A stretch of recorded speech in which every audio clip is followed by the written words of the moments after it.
ஆக்சுவலாக ரொம்ப ஒரு சேடான அப்டேட் தான். ஆக்சுவலாக இந்த டைமுக்கு நான் இந்த அப்டேட் கொடுப்பேன்னு நான் நினச்சி கூட பார்க்கல. ஸோ சிங்கப்பூர் எல்லாரும் போயிட்டாங்க, கிளம்பிட்டாங்க அப்படின்ற மாதிரி அப்டேட் கொடுக்கணுன்னு தான் நான் வந்து கண்ணு முடிச்சுக்கிட்டே இருந்தேன். ஸோ இப்போ சடனாக கலாட்டா சைட்லேருந்து postpone for Mahanathi for ever in our hearts event postponed அப்படின்னு ஹார்ட் பிரேக்கிங் சிம்பிள் கொடுத்துருக்காங்க.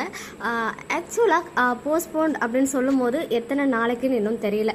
ஏன்னா எல்லாருமே வந்து நாளைக்கு ஈவெண்ட் அப்படின்னு சொல்லும் போது நிறைய பேர் இன்னைக்கே அங்கே போய் ரீச் ஆகிறதுக்கு, அதாவது ஃபேன்ஸ் சொல்கிறேன் நான் வந்துட்டு, ஃபேன்ஸ் வந்து நிறைய பேர் இன்றைக்கே போயிட்டு அங்கே ரீச் ஆகியிருப்பாங்க. சிலர் மேபி ஒரு சிலர் நாளைக்கு காலைல ரீச் ஆகிற மாதிரி இருக்கலாம். அதுக்கான டிக்கெட்ஸ்லாம் ஆல்ரெடி புக் பண்ணியிருப்பாங்க, இந்த ஃப்ளைட் டிக்கெட் அப்படி இப்படின்னு சொல்லிட்டு.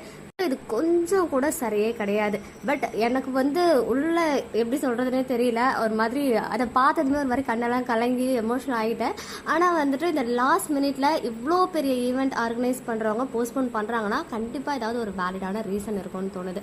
அது வந்து என்னதான் ரீசன் இருந்தாலும் அவங்க போஸ்ட்போன் அப்படின்னு சொல்கிறது வந்து அக்செப்ட் பண்ணிக்கவே முடியல. ரொம்ப பெயின்ஃபுல்லாக இருக்குது. பொய்யா இருக்க போகுது அப்படின்னு சொல்லிட்டுலாம் நான் வந்து போயிட்டு ரிசர்ச் பண்ணேன் இந்த 30 மினிட்ஸில். பட் இது வந்து கன்ஃபார்ம்டு தான். ஏன்னா கலாட்டாவே அஃபிஷியலாகவும் போட்டாங்க, அந்த ருத்ரன் மீடியா அவங்களும் அஃபிஷியலாக வந்து ஷேர் பண்ணியிருக்காங்க. லாஸ்ட் மினிட்ல என்ன நடந்துச்சு, வேற என்ன விஷயம் போயிட்டு இருக்கு, இல்லை இப்போ இந்த நேபாள் இஷ்யூ போயிடுறதுக்கும் இதுக்கும் ஏதாவது சம்மந்தம் இருக்கா ஃப்ளைட்டில், மைண்ட் வந்து அப்படியே கன்ஃபியூஸ். எப்படி சொல்கிறது, அட்லீஸ்ட் இதை போஸ்ட்போன் ஆனதுக்கு இதுதான் ரீசன், என்னைக்கு இது வந்து போஸ்ட்போன் பண்ணியிருக்கோம் அப்படின்ற விஷயத்தையும் தெளிவாக அவங்களே சொல்லிட்டா நல்லாயிருக்கும். பட் சீரியஸாக இதை வந்து அக்செப்ட் பண்ணிக்க முடியல. இது வந்து ரொம்ப ரொம்ப ரொம்ப ஒரு ஃபேன்ஸோட எமோஷன் கூட விளையாடுற மாதிரி இருக்குது. ஸோ அட்லீஸ்ட் அது என்ன ரீசன்னா நம்ம வந்து ஓகே இது கொஞ்சம் வேலிடாக இருக்குது அவங்க போஸ்ட்போன் பண்ணுறதுக்கு அப்படின்னு சொல்லலாம். இன்னைக்கு மார்னிங் வரைக்குமே மார்னிங் போட்டாங்களான்னு தெரியல, பட் நேற்று வரைக்குமே அவ்வளோ ஹைப் பண்ணாங்க, அவ்வளோ ப்ரொமோஷன்ஸ், நேற்று வரைக்கும் அவ்வளோ ப்ரொமோஷன்ஸ் போட்டுக்கிட்டே இருந்தாங்க. ஸோ என்ன ரீசனுக்காக போஸ்ட்போன் பண்ணியிருக்காங்கன்றது தெரியல. ஏன்னா தெரிஞ்சால் மட்டும்தான் நம்மளால வந்து கொஞ்சமாவது மனசை தேத்திக்க முடியும்.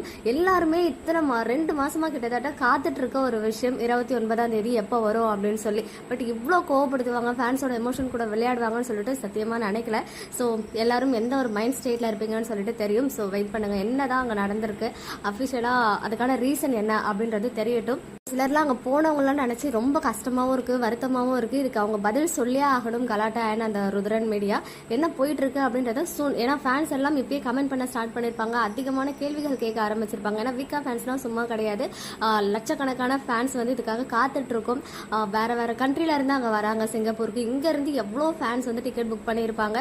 இந்த லாஸ்ட் செகண்ட்ல இப்படி பண்றது வந்து சீரியஸா என்ன பேசுறதுன்னு தெரியல. எனக்கு அப்படியே செம்ம கோபமாகவும் வருது. மட்டும் ஏன்பா இப்படி சோதிக்கிறீங்க அப்படின்னு தான் தோணுது எனக்கு வந்துட்டு.